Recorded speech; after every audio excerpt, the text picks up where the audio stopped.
Yo mga kautso, may napanood ako sa TikTok, kalamansi. Binabad sa asukal. Pwede tumamis. Di totoo yan. Sarap pa ba? Pakita ko sa inyo.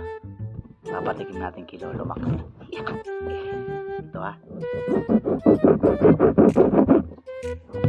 Patikim natin. Tawagin natin si Lolo Mac. Sarap ba?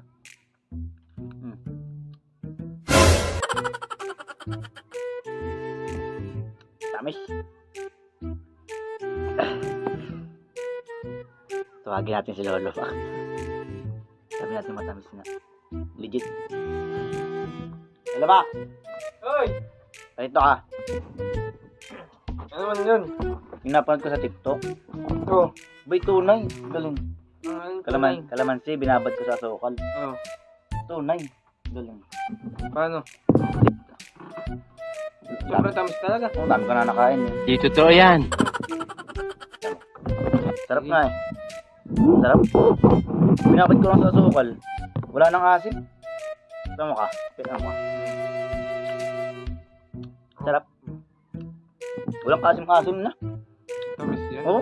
Saglit ko lang binabad sa asukal. Baling tamis. Pare pati mo to. Sarap. Favorite ko na to. Ano ba? I-favorite mo nang minsan na ano ah. Walang hita ah. Favorite ko na siya ngayon. Ano? Sarap. Galing. Testing nga ako. Tapos subukan mo. Sarap. Tamis. Aba. Mabibitin ako eh. Ito mo. Sarap. Tikman mo. Matamis ah. Kung binabad ko lang sa asukal. Baling tamis.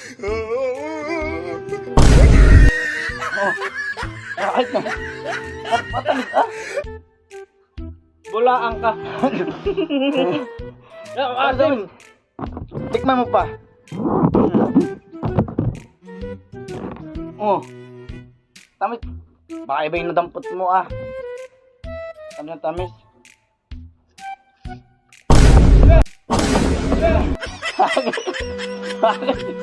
Tamis na tamis.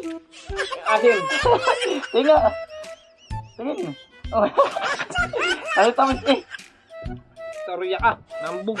Dahil ko ang binabad doon. Huwag na. Yan, asim. Favorite ko na nga eh. Tunay. Babad sa asukal. Nakaloko ka laang. Ang sarap-sarap.